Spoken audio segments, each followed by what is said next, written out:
محترم حضرات، جس دنیا میں ہم اور آپ جی رہے ہیں یہ ہمارا جائے قرار نہیں بلکہ ہمارا رہ گزر ہے۔ یہاں سے ہمیں ایک دن چلے جانا ہے۔ یہاں آنا جتنا آسان تھا، اس کے بعد کی منزلیں اتنی ہی زیادہ مشکل اور مختلف قسم کے احوال سے جڑی ہوئی ہے۔ انسان کی آنکھ بند ہوتی ہے، جسے موت کہتے ہیں، وہ حقیقت میں فنا نہیں بلکہ نئی زندگی کی ابتدا ہے۔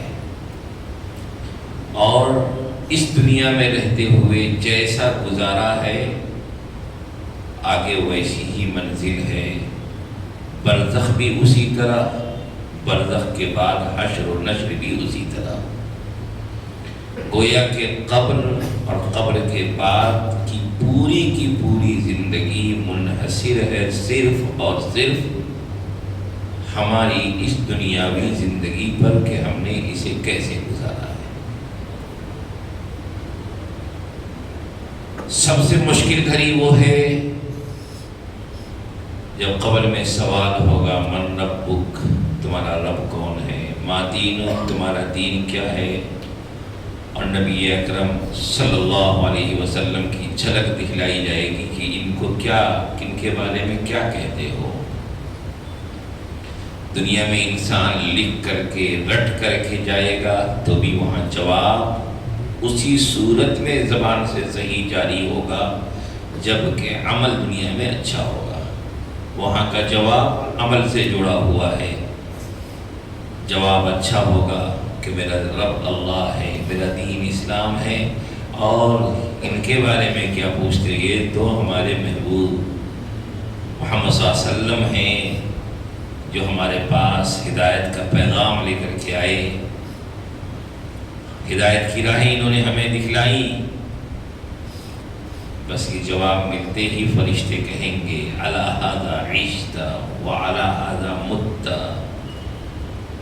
واقعی تم سچے ہو، تمہاری زندگی اسی طرح گزری ہے اور اسی عہد و اقرار پر قائم رہتے ہوئے تمہاری موت آئی ہے، تم سچے ہو۔ نم کنومت العروس، آرام سے راحت کی نیند سو جاؤ، اور وہ قبر اسی وقت جنت کی کیاری میں تبدیل ہو جاتی، جنت کے مزے شروع ہو جاتے۔ لیکن دنیا میں کتنا ہی نام رہا ہوگا، کتنا ہی روب دبدبا ہوگا، کتنی ہی بڑی پہچان ہوگی، لیکن عمل صحیح نہیں ہے۔ پھر ایک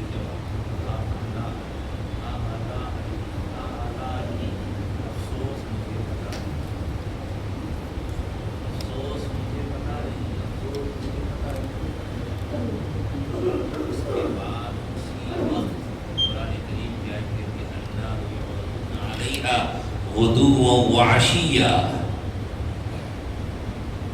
جہنم کا آغاز ہو جاتا ہے اور اس قبر کو جہنم کی کیاری، جہنم کا ٹکڑا بنا دیا جاتا ہے، جہاں صبح و شام آگ اس کے اوپر پیش کی جاتی ہے۔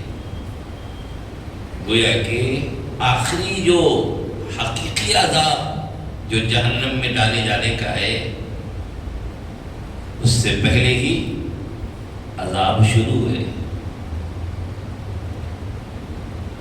حضرت عثمان غنی رضی اللہ تعالیٰ عنہ کے بارے میں آتا ہے کہ جب قبرستان سے گزرتے تو اتنا روتے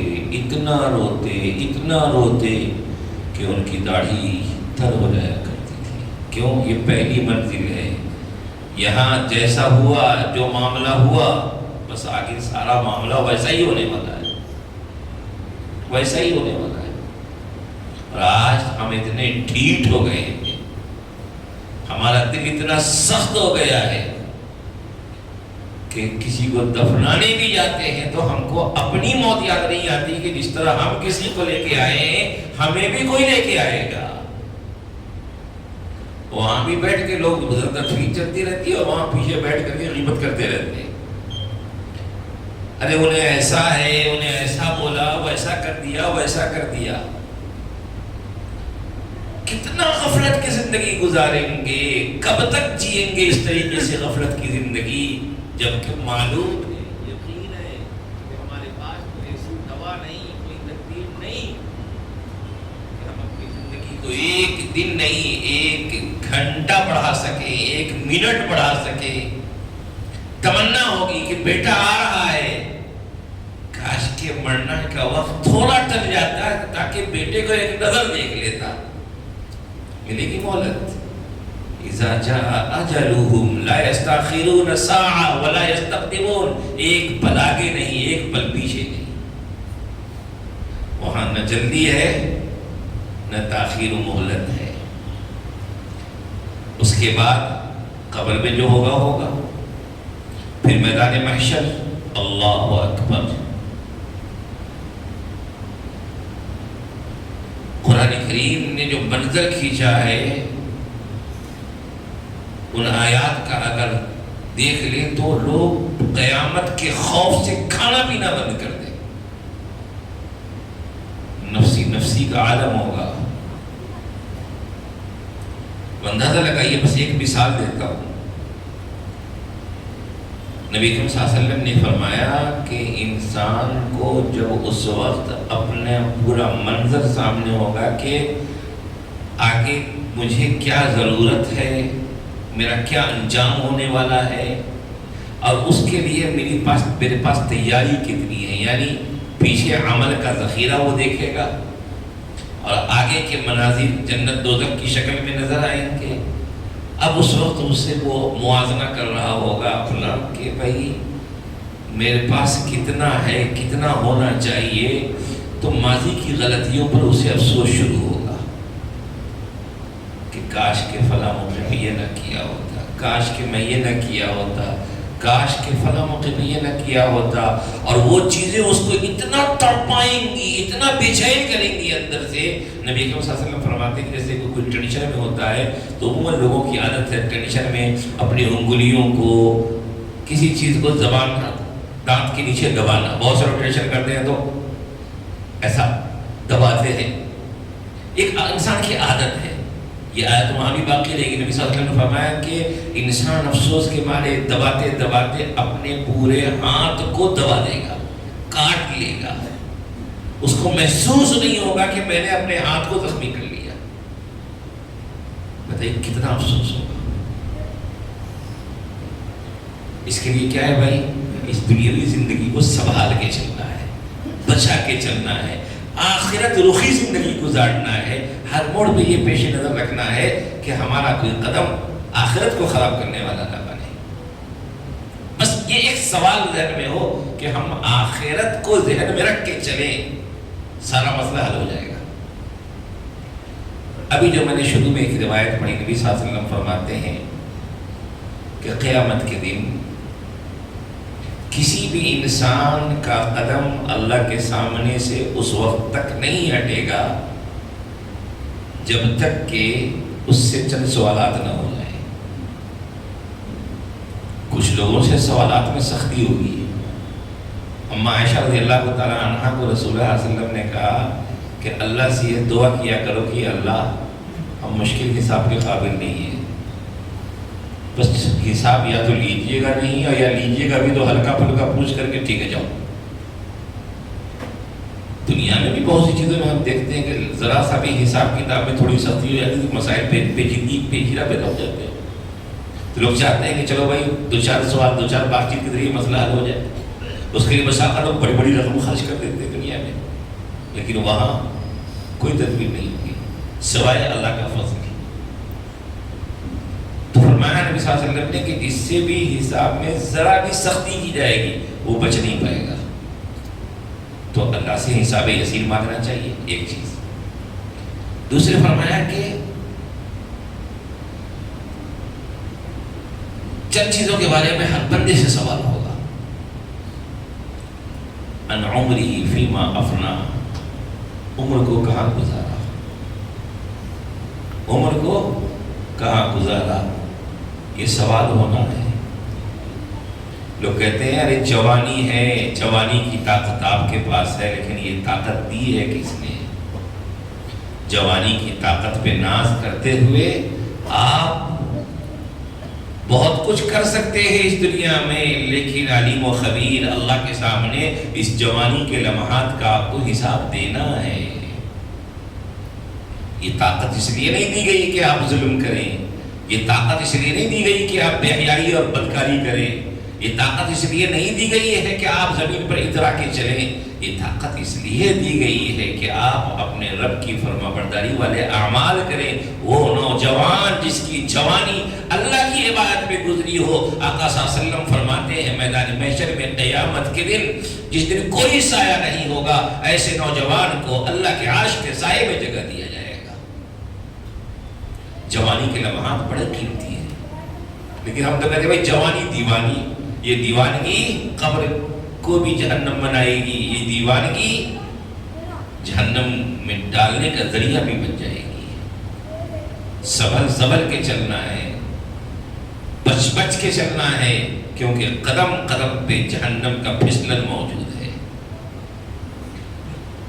پھر سوال ہوگا عن علمہ فیما فعل، علم کے بارے میں کہ کیا عمل کیا۔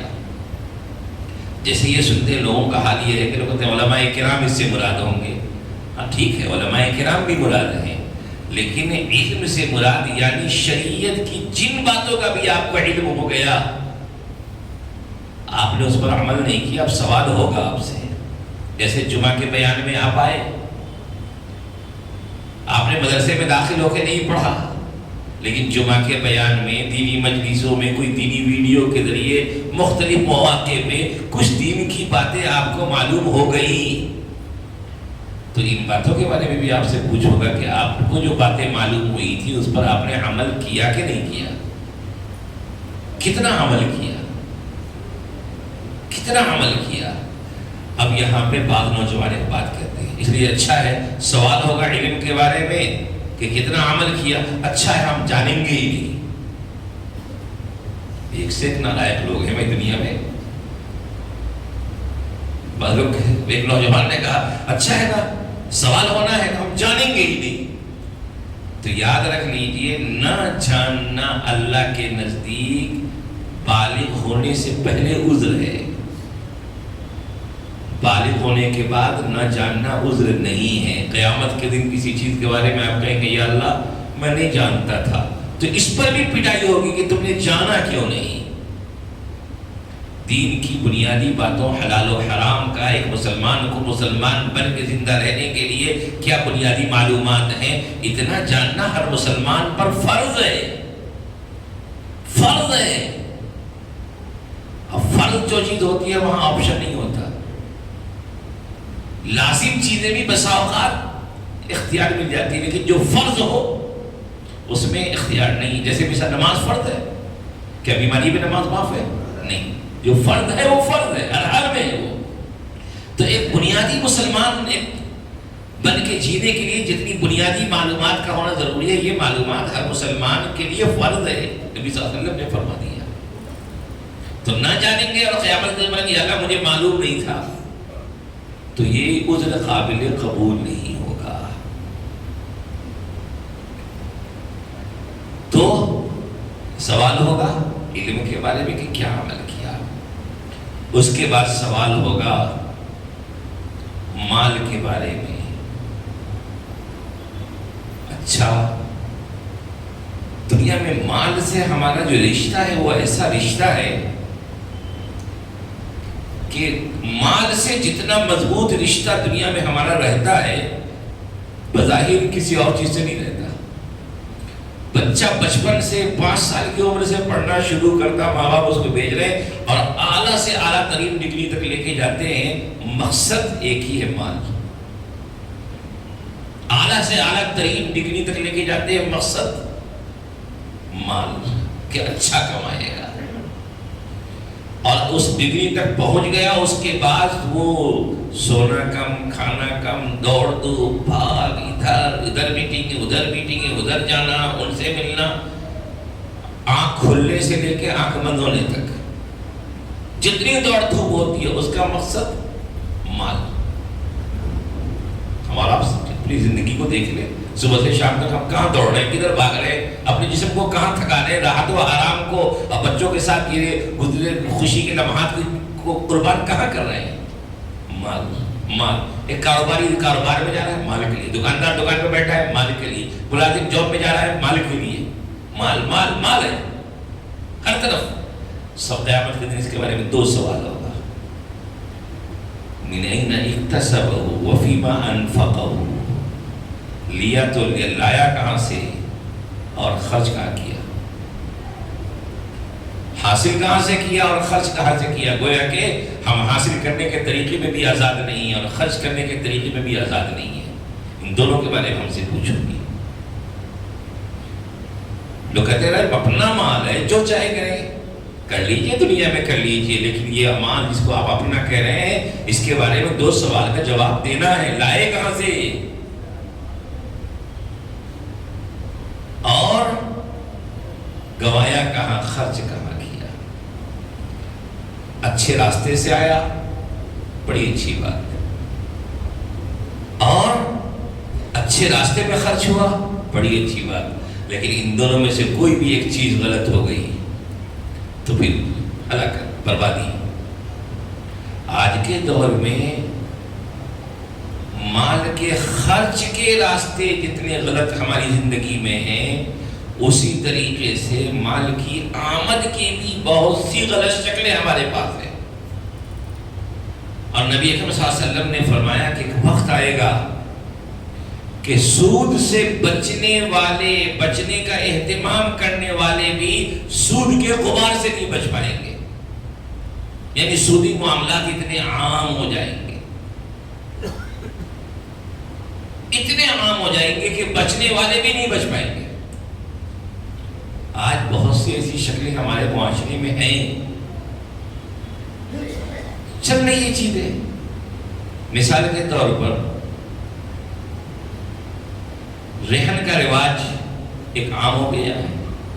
لوگ رہن پہ گھر لے لیتے ہیں. رہن کا معاملہ درست ہے. رہن کی حقیقت کیا ہے کہ کوئی آدمی کسی کو قرض دے رہا ہے تو اس کے قرض کی واپسی کی ضمانت رہے, تو اس کے عوض میں, اس کے بدلے میں ایک چیز اس کی اپنے پاس رکھ رہا ہے. یہ ہے اصل رہن. لیکن رہن والی چیز سے فائدہ اٹھانا یہ جائز نہیں ہے, چاہے مالک کی اجازت سے ہی کیوں نہ ہو. کیوں نبی صلی اللہ علیہ وسلم نے فرمایا کل قرض جر نفعا فهو ربا, کہ ہر وہ قرض جو نفع کا ذریعہ بنے, جس کی بنیاد پر انسان فائدے حاصل کرے, تو وہ فائدہ سود ہے. جس قرض کی بنیاد پر قرض دہندہ سے قرض استخراج سے فائدہ ملے, فرمائے یہ فائدہ چاہے مالی فائدہ ہو یا کسی اور دوسری قسم کا فائدہ ہو, یہ ربا ہے. اب اندازہ لگائی فقہاء کرام نے اس پر بھی بحث کی ہے کہ جس کو قرض دیا ہے اس کی دعوت کھانا جائز ہے کہ نہیں ہے. فقہاء نے لکھا ہے کہ جس کو قرض دیا ہے اگر پہلے سے اس سے دوستانہ تعلقات ہے تب تو اس کی دعوت کھا سکتی, کیونکہ یہ دعوت قرض کی بنیاد پر نہیں ہے. لیکن فقہاء نے یہاں لکھا ہے کہ اگر کسی کو قرض دیا ہے اور وہ دعوت اس لیے کر رہا ہے کہ آپ نے اس کو قرض دیا ہے, تو پھر اس کی دعوت قبول کرنا جائز نہیں ہے, کیوں یہ قرض کے ذریعے نفع مل رہا ہے. فقہاء نے لکھا ہے کہ آپ کسی کی کوئی چیز مانگ رہے ہیں, وہ آپ کا مقروض ہے, وہ آپ کا قرض اس کے ذمہ ہے, اس لیے وہ اس دباؤ میں آپ کو اپنی چیز دے رہا ہے. فرمایا کہ اس سے فائدہ اٹھانا آپ کو جائز نہیں ہے. آج کل لوگ بڑے مزے سے رہن پہ لے لیتے, گھر کو سالوں سال لیتے ہیں. بتائیے کہاں سے جائز ہو گیا؟ ہاں, اس کو قبضے میں رکھ رہے ہیں, اس سے نفع اٹھا رہے ہیں, تو اس کے عوض میں اس کا بدل اسے دیجیے. جیسے کہ اس کا مکان اپنے قبضے میں رکھ رہے ہیں تو آپ اس پہ رہ رہے ہیں, فائدہ اٹھا رہے ہیں, تو اس فائدے کے عوض میں اسے کرایہ دیجیے. جو آپس میں طے ہو جائے.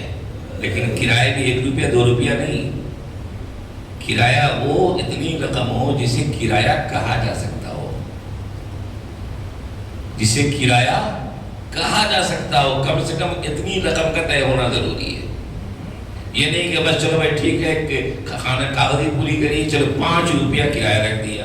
5 روپے میں ایک بسکٹ کا پیکٹ نہیں مل رہا ہے، آپ کو اس کے مکان پہ قبضہ کیے ہوئے ہیں، اس سے فائدہ اٹھا رہے ہیں. یہ کہاں سے جائز ہو گیا؟ لیکن آج یہ چیز عام ہو گئی. فقہ نے لکھا ہے کہ بینک کی طرف سے جو مراعات ملتی ہے، بینک کی ذمہ آپ کا پیسہ ایک قرض ہے، اب وہاں سے آپ کو کیش بیک کی شکل میں کوئی چیز مل رہی ہے، وہ کیش بیک درست نہیں ہے. کوئی ٹرانزیکشن پر بینک والے نے آپ کو کیش بیک دے دیا، یہ درست نہیں ہے. یا کچھ پوائنٹس دے دیا اور اس پوائنٹس کے ذریعے آپ نے کچھ خریداری کر لی، یہ آگے چھپے چھپے راستوں سے شیطان آتا ہے ان پوائنٹس کے ذریعے. حالانکہ ہے بہت معمولی چیز ہے، لیکن کہتے ہیں بھائی ہم کو بینک سے اتنا پوائنٹ ملا ہے، تو ان پوائنٹس کے ذریعے کچھ خرید رہے ہیں، درست نہیں ہے. لیکن یہ ایک مسئلہ سمجھیے، اگر کوئی نفع مل رہا ہے براہ راست اس ادارے سے جیسے بینک ہے یا وہ ادارہ جس کے پاس ہمارا پیسہ ہے، تو وہ تو ہمارے لیے درست نہیں ہے. لیکن کسی دوسرے ادارے سے ایک چیز مل رہی ہے اس معاملے سے جڑے ہوئے، مثال کے طور پر ہم لوگ آج کل گوگل پے، فون پے یا اس طرح کے بہت سے چیزیں یوز کرتے ہیں، ان کی خدمات سے ہم استفادہ کرتے ہیں. یہ ہمارا بیچ میں اس کے ذمہ پیسہ اس کے پاس نہیں ہے، یہ محض ایک رابطہ اور واسطہ ہے، رابطہ اور واسطہ ہے. اس کے توسط سے ہم ایک خدمت کر رہے لے رہے ہیں. ان کی طرف سے اگر درمیان میں یقینی طور پہ کوئی کیش بیک یا اس طرح کا کوئی آفر یا کوئی بونس ملے تو وہ جائز ہے. کیوں؟ یہاں معاملہ قرض کا نہیں ہے، ہمارا معاملہ لین دین بینک سے ہو رہا ہے، ہمارا پیسہ بینک کے پاس ہے. یہ بیچ میں محض خدمت کی فراہمی کیول ایڈورٹائزنگ وغیرہ کے پیسے کو بچانے کے لیے بھائی وجہ جو بھی ہو، ان کی طرف سے جو ملے گا وہ جائز ہے. ایک شکل بہت زیادہ کامن ہو چکی ہے، کیا ہے؟ اس کو زیرو انٹرسٹ پہ چیزیں خریدتے ہیں. اس کی میں نے تحقیق کیا تو اس میں بھی سود چھپا ہوا ہے. مثال کے طور پر آپ نے بینک کے ذریعے سے 50,000 روپے کا ایک موبائل خریدا. اب وہاں پہ آفر دکھے گا زیرو فلاں زیرو انٹرسٹ. دکھنے میں تو اچھا دکھتا ہے کہ زیرو ہے، لیکن ذرا ٹرم اور کنڈیشن پڑھ کے دیکھیے اور معاملات کی پوری شکل کو دیکھیے. عموماً ایسا ہوتا ہے کہ آپ نے 50,000 روپے کا موبائل خریدا، اب بینک کے توسط سے آپ پیمنٹ کر رہے ہیں تو آپ کو کمپنی نے 3,000 روپے کا یا 5,000 روپے کا ڈسکاؤنٹ دے دیا. مثال کے طور پر ایک فرداب ہے، ایک بیچ میں آپ کا بینک ہے جو آپ کی طرف سے پیسہ ادا کر رہا ہے، جو پھر بعد میں آپ سے قسط وار وصول کرے گا، اور ایک فلاں کمپنی ہے جس کا سامان آپ لے رہے ہیں. یہ 3 لوگوں کے درمیان معاملہ ہوا. اب معاملے میں یہ ہوا کہ اس پارٹی کی طرف سے جو کمپنی دے سامان دینے والی کمپنی ہے، اس کی طرف سے آپ بذریعے بینک لینے کی وجہ سے جتنا پیسہ انٹرسٹ کا آپ کو یہاں لگ رہا تھا اتنا پیسہ اس نے ڈسکاؤنٹ دے دیا. آپ نے تو دیکھا کہ بھائی 50,000 کی چیز ہے، مجھے 50,000 کی ملی، لیکن بیچ میں سود چھپ کے آ گیا. وہ کیسے چھپ کے آیا کہ 50,000 کی چیز کو فلاں کمپنی نے آپ کو 45,000 میں دیا، بینک نے آپ کی طرف سے اس کمپنی کو 45,000 ادا کیا، اور بعد میں بینک قسط وار آپ سے وصول کر رہا ہے تو 50 وصول کر رہا ہے. معاملہ جتنا دیا اتنا لیا جائے تو سود نہیں ہے.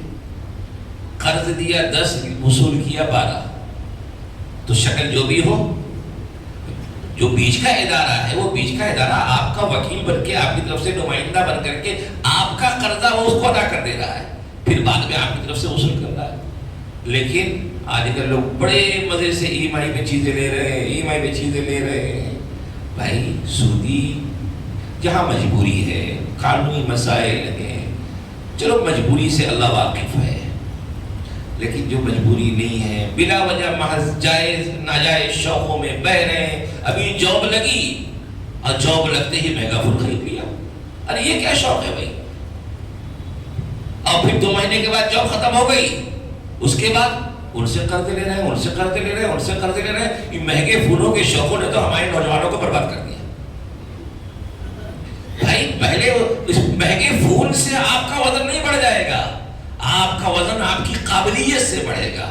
آپ کی جیب میں کتنا مال موجود ہے اس سے ہو سکتا ہے. آپ ہاتھ پھیلاتے رہے قرضے کے لیے اور مہنگا پھول لے کر کے ہیلو ہیلو کرے، اس سے آپ کا وزن بڑھتا نہیں گھٹتا ہے. ایک غلط سوچ چل پڑی ہے لوگوں میں. تو بہرحال مال کے بارے میں 2 سوال ہونا ہے، کہاں سے لایا تھا، کہاں خرچ کیا. تو ذرا ہمیں لانے کے معاملے میں بھی بہت احتیاط کرنا ہے کہ ہم کوئی ناجائز طریقے سے نہ لیں، اور خرچ کے معاملے میں بھی احتیاط کرنا ہے کہ کسی غلط چیز میں ہمارا مال خرچ نہ ہو. فرمایا کہ جسم کے بارے میں بھی سوال ہوگا کہ اپنے جسم کو کس چیز میں فنا کیا، یہ جسم کی طاقت کو کہاں لگایا، اپنے جسم کو کس چیز میں لگا کر کے اپنی زندگی گزاری. یہ سوالات ہونے ہیں. اس کے لیے ہم سب کو کہاں تیار ہونا ہے؟ اس دنیا میں تیار ہونا ہے. اللہ سے دعا ہے کہ اللہ تعالی ہم تمام لوگوں کو صحیح فکر عمل کی توفیق نصیب